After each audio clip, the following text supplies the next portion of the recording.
إن الحمد لله نحمده ونستعينه ونستغفره ونعوذ بالله من شرور أنفسنا ومن سيئات أعمالنا من يهده الله فلا مضل له ومن يضلل فلا هادي له وأشهد أن لا إله إلا الله وحده لا شريك له وأشهد أن محمدا عبده ورسوله اللهم صل على محمد وعلى آل محمد كما صليت على إبراهيم وعلى آل إبراهيم إنك حميد مجيد اللهم بارك على محمد وعلى آل محمد كما باركت على إبراهيم وعلى آل إبراهيم إنك حميد مجيد اللهم انفعنا بما علمتنا وعلمنا ما ينفعنا وزدنا علما الحمد لله على كل حال ونعوذ بالله من حال أهل النار أما بعد فإن خير الحديث كتاب الله وخير الهدي هدي محمد صلى الله عليه وسلم وشر الأمور محدثاتها وكل محدثة بدعة وكل بدعة ضلالة وكل ضلالة في النار فبعد فأعوذ بالله من الشيطان الرجيم بسم الله الرحمن الرحيم فوربك لنسألنهم أجمعين عما كانوا يعملون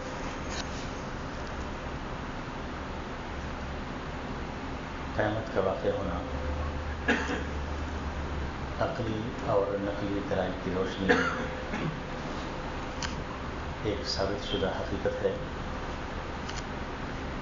اس کا ایک دن مقرر ہے. وہ دنیا میں گزاری ہوئی زندگی کے حساب و کتاب اور سوال و جواب کا دن ہے. اس میں کیے جانے والے سوالات حقیقت پر مبنی اور نہایت شدید اور نہایت سنگین ہوں گے. زندگی کے ہر شعبے اور ہر لمحے سے متعلق ہوں گے. بڑے سے بڑے اور چھوٹے سے چھوٹے معاملے سے متعلق ہوں گے. رائی کے دانے کے برابر اور ریت کے ذرے کے برابر بھی اگر کوئی معاملات ہوئے تو انہیں بھی سامنے لے آیا جائے گا.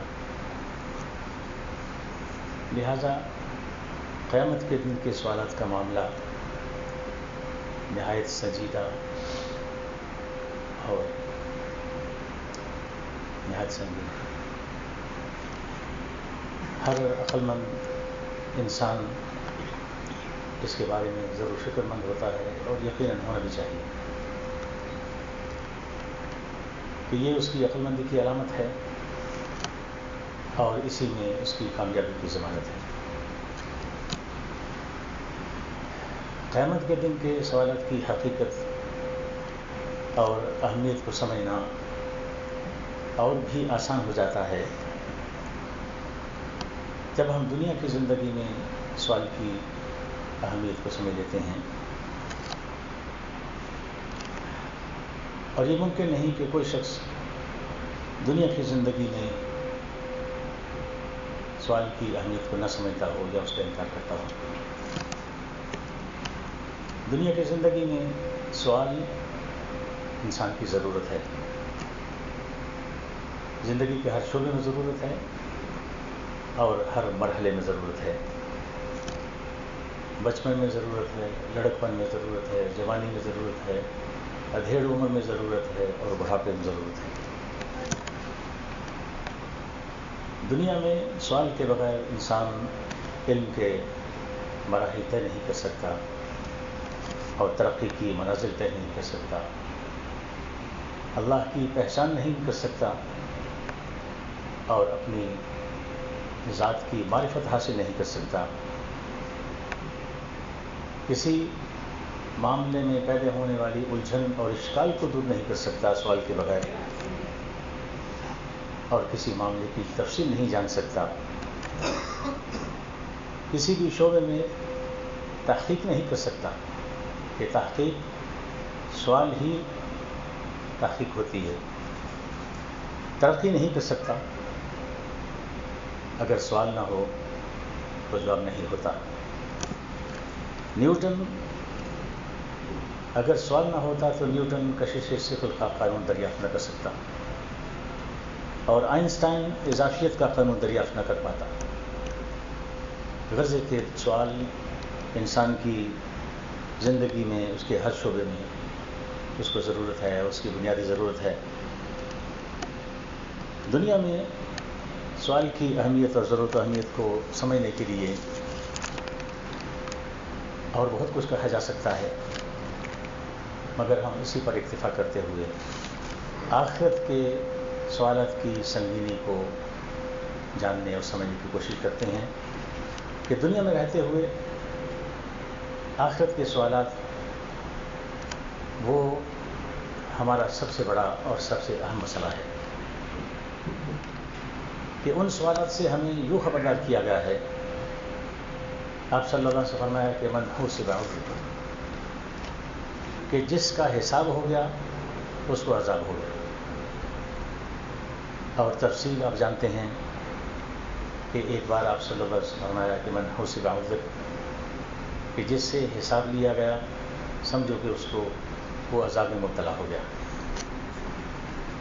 حضرت عائشہ رضی اللہ تعالیٰ عنہ عرض کرتی ہیں، فرماتی ہیں کہ میں نے عرض کیا کہ اللہ کے رسول صلی اللہ علیہ وسلم، قرآن پاک میں تو یہ ہے کہ فسوف یحاسب حسابا یسیرا، کہ اس کا آسان حساب ہوگا. فقال انما ذلک العرض، تو آپ صلی اللہ علیہ وسلم نے فرمایا کہ وہ حساب پیش کرنے کا ذکر ہے. ولیکن من نقش الحساب ہلک، لیکن جس کے حساب میں جانچ پڑتال شروع ہو گئی کہ ایسا کیوں کیا، یہ کیوں ہوا، بس وہ مارا گیا، وہ ہلاک ہو گیا. تو قیامت کے دن کے حساب و کتاب اور اس کا سوال و جواب نہایت سنگین معاملہ ہے، اور عقل مندی کا تقاضا ہے کہ آدمی اس کے بارے میں فکر مند ہو اور اس کے لیے تیاری کرے. تو سوال جیسا کہ ہم نے جانا کہ بے شمار قسم کے سوالات ہوں گے، ان میں بہت بڑے بڑے سوال بھی ہوں گے اور چھوٹے سے چھوٹے سوال بھی ہوں گے، مگر ہم ان میں سے یہاں چند بڑے بڑے سوالات کا ذکر کریں گے. لیکن اس سے پہلے یہ جان لیتے ہیں کہ قیامت کے دن سوال کہاں سے شروع ہوں گے، یعنی کن لوگوں کے، امتوں میں سے کن کے سوال پہلے ہوں گے، کن کے بعد میں ہوں گے. اور وہ حدیث میں آتا ہے کہ سب سے پہلا حساب امت محمدیہ صلی اللہ علیہ وسلم کا ہوگا. جیسے آپ صلی اللہ علیہ وسلم نے فرمایا کہ نحن الاخرون السابقون یوم القیامہ، کہ ہم سب سے آخر میں آنے والی امت ہیں، مگر قیامت کے دن سب سے پہلے حساب کتاب ہونے والی امت ہوگی. اور ایک حدیث میں ہے کہ نحن اول من يدخل الجنہ، کہ ہم ہی سب سے پہلے جنت میں داخل ہوں. تو قیامت کے دن امتوں میں سے سب سے پہلے امت محمدیہ صلی اللہ علیہ وسلم کا حساب ہوگا. قیامت کے دن کے سوال و جواب کی تو ایک لمبی تفصیل ہے کہ حساب کا طریقہ کار کیا ہوگا، وہ حساب کتاب کن بنیادوں پر ہوگا، اور کس لحاظ سے لوگوں کی کتنی قسمیں ہوں گی، اور کس قسم کے سوال ہوں گے، اور سب سے پہلے کون سا سوال ہوگا. اس طرح کی اس کی تفصیل ہے، مگر ہم اس کی تفصیل میں جائے بغیر اختصار کے ساتھ چند باتوں کا ذکر کریں گے انشاءاللہ. تو سب سے پہلے بات ہے کہ حساب مکمل طور پر عدل کی بنیاد پر ہوگا. قیامت کے دن جن بنیادوں پر حساب ہوگا ان میں سے یہ ہے کہ مکمل طور پر عدل و انصاف ہوگا، اور دوسری یہ ہے کہ کسی شخص کو کسی دوسرے شخص کے جرم میں نہیں پکڑا جائے گا، ولا تزر وازرۃ وزر اخرى. اور تیسرا یہ ہے کہ سوال سے پہلے انسان پر فرد جرم عائد کی جائے گی، اسے 4 شیٹس اس کے سامنے پیش کی جائے گی. اور پھر یہ ہے کہ اللہ کے خاص فضل و کرم سے نیکیوں کا اجر و انعام بڑھا کر دیا جائے گا، اور گناہوں کا سزا اس کے مطابق دی جائے گی. ایک گناہ کی ایک ہی سزا، ایک گناہ ہوگی. اور پھر کچھ خوش نصیبوں کو ان کے گناہوں کو نیکیوں سے بدل دیا جائے گا. اور پھر اعمال کے وزن کے لیے ترازو قائم کیا جائے گا، اور حجت قائم کرنے کے لیے گواہ پیش کیے جائیں گے. اور گواہ 8 قسم کے گواہ ہوں گے. ایک گواہی فرشتوں کی ہوگی، اور پھر رسولوں کی گواہی ہوگی، امت محمدیہ علیہ شاہ وصلۃ والسلام کی گواہی ہوگی دوسری امتوں پر، اور خود رسول کریم صلی اللہ علیہ وسلم کی گواہی ہوگی اپنی امت پر. اور پھر زمین کے اس حصے کی گواہی ہوگی جس پر کوئی گناہ کیا گیا ہوگا، اور اعضاء و جوارح کی گواہی ہوگی، اور کفار کی اپنے ہی خلاف ان کی گواہی ہوگی، اور سب سے بڑھ کر خود اللہ تعالیٰ کی گواہی ہوگی. تو یہ 8 قسم کی گواہیاں ہوں گی. اس کی تفصیل تو بہت ہے، لیکن ہم اس تفصیل میں نہیں جانا چاہتے. یہ سب باتیں قرآن و حدیث میں وضاحت کے ساتھ بیان ہوئی ہیں. سوال کی نوعیت کے حساب سے لوگوں کی جو قسمیں ہوں گی ان میں سے سب سے بڑی 2 قسمیں ہوں گی. ایک رسول اور دوسرے غیر رسول. رسولوں کے بارے میں اللہ فرماتے ہیں یوم یجمع اللہ الرسل فیقول ماذا اجبتم قالوا لا علم لنا انک انت علام الغیوب. اس روز ہم سارے رسولوں کو جمع کریں گے اور ان سے پوچھیں گے کہ ماذا اجبتم، تمہیں کیا جواب دیا گیا، یعنی تم نے جب یہ میرا پیغام لوگوں تک پہنچایا تو لوگوں نے کیا پیغام دیا، وہ ایمان لائے یا نہیں لائے. قالوا لا علم لنا، تو سارے کے سارے رسول کہیں گے کہ ہمیں کچھ معلوم نہیں. انک انت علام الغیوب، تو ہی پوشیدہ باتوں کو خوب جاننے والا ہے. تو رسولوں سے جب یہ پوچھا جائے گا تو سارے اپنی لا علمی کا اظہار کریں گے. اس کا ایک مطلب تو یہ ہے کہ ان کے زمانے میں، ان کی زندگی میں جو لوگ ایمان لائے ان کے بارے میں تو وہ جانتے تھے کہ فلاں ایمان لایا ہے، ظاہری طور پر جانتے تھے، مگر دل میں کیا تھا یہ نہیں جانتے تھے.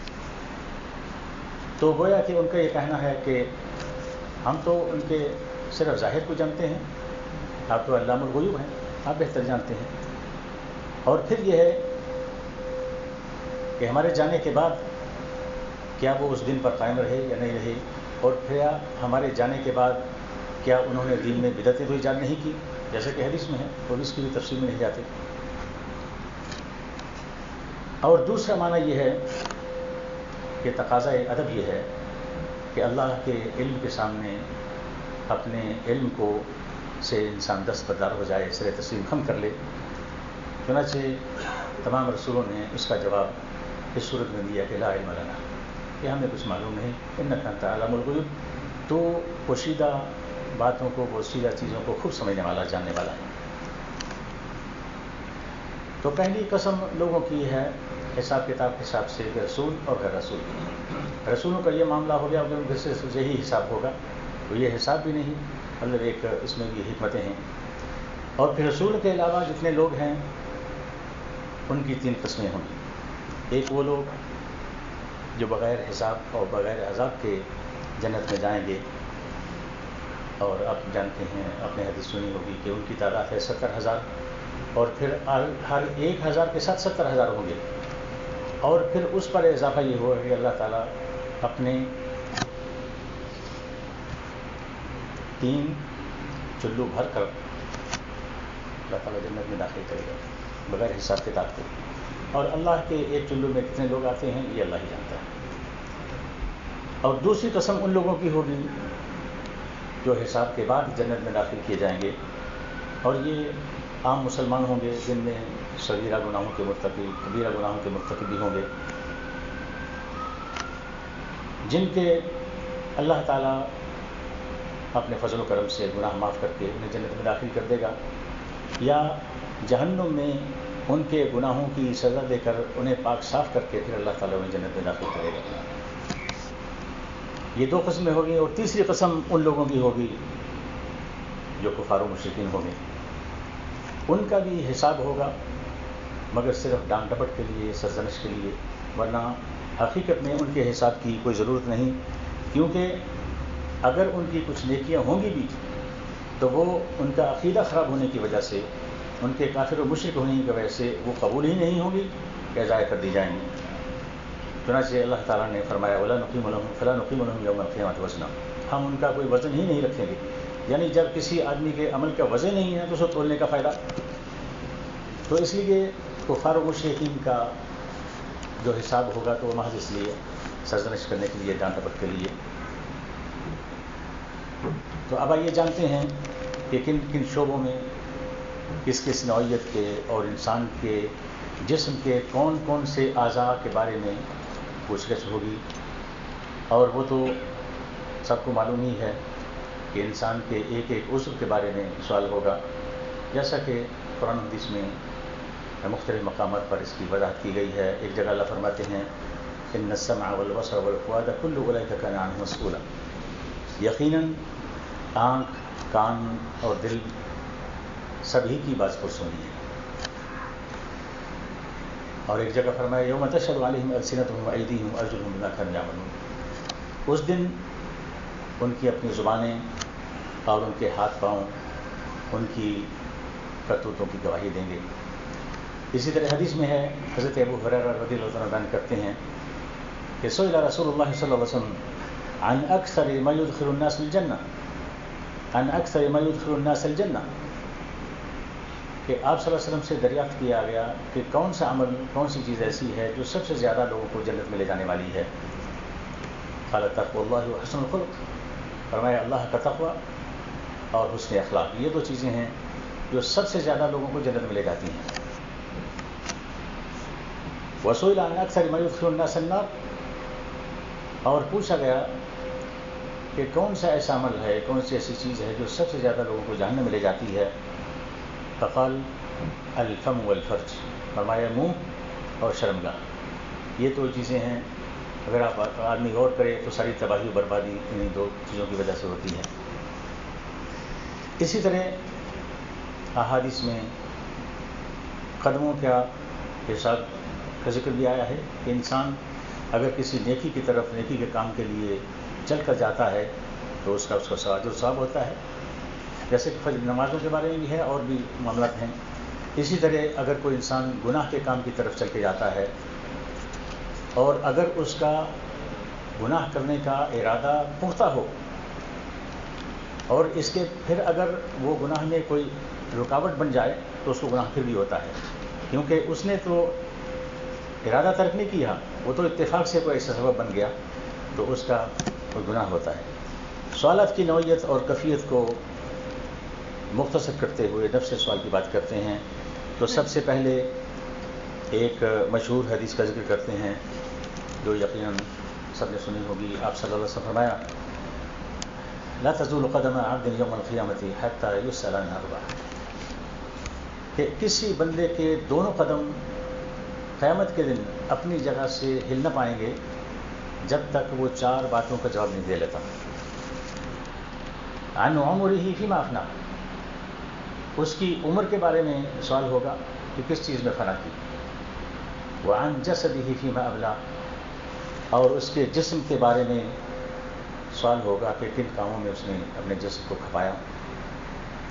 وعن علمہ فیما عمل بہ ماذا عمل فیہ، اور اس کے علم کے بارے میں کہ جتنا علم بھی اس کے پاس تھا، تھوڑا یا زیادہ، اس کے مطابق عمل کتنا کیا۔ وعن مالہ من این اکتسبہ وفیما انفقہ، اور اس کے مال کے بارے میں سوال ہوگا کہ کمایا کس طرح اور خرچ کہاں کیا۔ اب یہاں اس حدیث میں سب سے پہلا سوال عمر کے بارے میں ہے، اور عمر کیسے بنتی ہے؟ سیکنڈز اور منٹس ملا کر، گھنٹے اور دنوں کو جمع کر کے، ہفتے اور مہینے بنا کر سال بنتا ہے، عمر بنتی ہے۔ یہ عمر کی اکائیاں ہیں، یہ اکائیاں شامل ہوں گی تو عمر بنے گی، اور اگر ان اکائیوں کو نکال دیں گے تو عمر نہیں بنتی. نہ دن بن سکتے ہیں، نہ ہفتے بن سکتے ہیں، نہ مہینے بن سکتے ہیں. تو معنی یہ ہوا کہ آدمی کے ایک ایک منٹ اور ایک ایک سیکنڈ کا حساب ہوگا. اور اندازہ کریں کہ اگر صرف اور صرف یہ ایک ہی سوال ہوتا تو پھر آدمی کی زندگی کا کون سا معاملہ پیچھے رہ جاتا ہے جس کا حساب نہ ہو.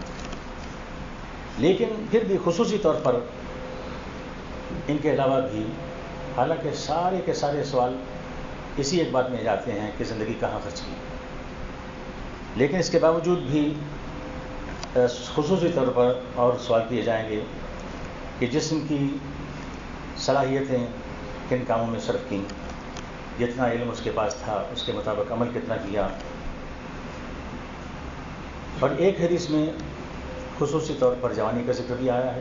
حالانکہ جوانی بھی عمر ہی کا حصہ ہے، لیکن چونکہ جوانی یہ انسان کی زندگی کا خلاصہ ہے. انسان اسی عمر میں فرشتہ صفت بنتا ہے اور اسی عمر میں فرعون نما بنتا ہے. عمر کے اس حصے سے پہلے اور اس کے بعد والا حصہ، جوانی سے پہلے والا حصہ اور جوانی کے بعد والا حصہ، وہ تو بڑے کمزور حصے ہیں اور انسان کے قابل رحم حصے ہیں جن میں انسان کچھ نہیں کر سکتا. جو کچھ بھی انسان نیک یا برے کام کرتا ہے اسی جوانی کے عمر میں کرتا ہے، اور اس کے بارے میں خصوصی طور میں حدیث میں آیا ہے کہ انسان سے سوال ہوگا. اور پھر دولت کا حساب ہے اور اس کے بارے میں 2 سوال ہیں، اور دونوں سوال اپنی جگہ برحق ہیں اور بہت اہم ہیں، اس لیے کہ لوگوں کی اس معاملے میں دو قسمیں ہوتی ہیں. کچھ لوگ تو وہ ہوتے ہیں کہ جو مال کماتے ہوئے حلال اور حرام کی تمیز کر لیتے ہیں، اس میں احتیاط کرتے ہیں، مگر خرچ کرتے ہوئے اس کی پرواہ نہیں کرتے. اس کی بہت سی مثالیں دی سکتی ہیں، ہر آدمی کو خود بھی سمجھ آتا ہے. مگر ایک سادہ سی مثال ہے کہ کچھ لوگ حلال کی کمائی کماتے ہیں مگر خرچ کرتے ہوئے اسٹیجوں پر ناچنے والی لڑکیوں پہ نظر کر دیتے ہیں، ان کو فنڈ کرتے ہیں. تو یہ 4 سوال اور ایک صورت میں یہ 5 سوال بنتے ہیں. انبیاء اور رسول علیہ السلام کے علاوہ سب سے یہ سوال کیے جائیں گے. ان سوالوں کے جوابات میں کون کامیاب ہو سکتا ہے؟ شاید صرف وہی لوگ جو بغیر حساب اور بغیر عذاب کی جنت میں جائیں گے، یا وہ جنہیں اللہ تعالیٰ اپنے فضل خاص سے اضافی نمبر دے کر پاس کر دے گا. جیسا کہ حدیث میں ہے، مشہور حدیث ہے، یدن المؤمن یوم القیامۃ من ربہ عز وجل. قیامت کے دن ایک مسلمان مومن بندے کو اللہ کے قریب لایا جائے گا، حتیٰ یضع علیہ کنفہ فیقررہ بذنوبہ، حتیٰ کہ اللہ تعالیٰ اس پر اپنا پردہ ڈال دیں گے اور اسے اس کے گناہوں کا اقرار کروائیں گے. فیقول هل تعرف ذنب کذا، اللہ تعالیٰ پوچھیں گے کیا اس گناہ کو پہچانتا ہے؟ فیقول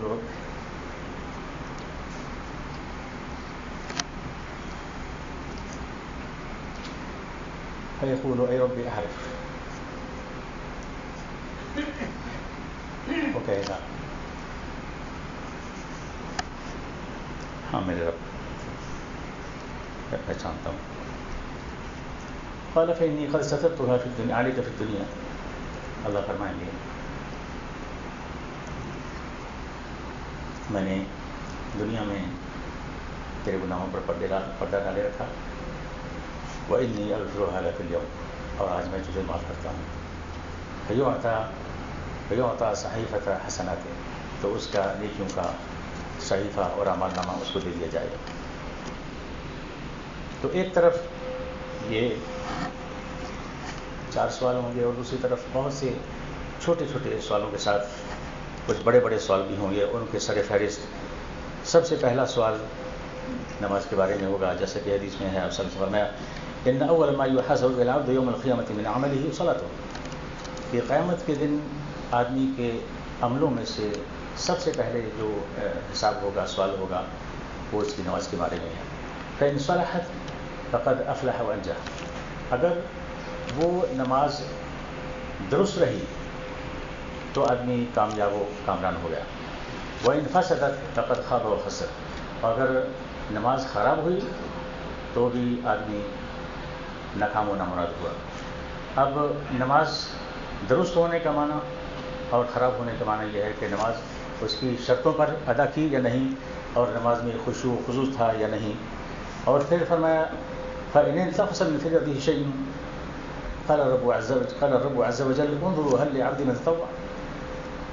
یہ تو نمازوں کی درستی کے حساب سے تھا، لیکن اگر نمازوں میں کوئی کمی ہوئی تو اللہ تعالیٰ فرشتوں سے فرمائیں گے کہ دیکھو کہ میرے بندے کی کوئی نفل نمازیں ہیں. فَيُكَمَّلُ بِهَا مَنْ تَقَصَ مِنْ الْفَرِيضَةِ، تو اگر وہ کم ہوئی تو نفلی یعنی سنتیں ملا کر، سنتیں بھی نفل ہیں اور نفلی نماز بھی نفل ہے، وہ ملا کر پھر اس کے فرض مکمل کر دیے جائیں گے. ثم يكون سائر عمله على ذلك، پھر باقی معاملات بھی اسی طریقے پر چلیں گے. اور اسی طرح یہ تو بنیادی طور پر دو قسم کے سوال ہوں گے، ایک حقوق اللہ سے متعلق اور دوسرے حقوق العباد سے متعلق. حقوق اللہ سے متعلق سب سے پہلا سوال یہی نماز کے بارے میں ہے، اور حقوق العباد کے متعلق حدیث میں آتا ہے کہ سب سے پہلا جو فیصلہ کیا جائے گا وہ خون یعنی قتل کے بارے میں ہے. اب فرمایا کہ اول ما يحاسب العبد الصلاۃ، کہ سب سے پہلے بندے سے نماز کے بارے میں پوچھا جائے گا. واول ما يقضى بين الناس في الدماء، اور سب سے پہلے جو لوگوں کے درمیان فیصلہ کیا جائے گا وہ خون کے بارے میں ہوگا. تو یہ صرف ایک قسم کا سوال ہے، اس کے علاوہ بہت سے چھوٹے چھوٹے سوال ہیں جو نہایت ہی چھوٹے ہیں، جنہیں عام ہم شاید وہ نعمت بھی نہیں سمجھتے، ان کے بارے میں سوال ہوں گے. اللہ تعالیٰ ہمیں سمجھنے اور عمل کی توفیق عطا فرمائے. وآخر دعوانا الحمدللہ رب العالمین.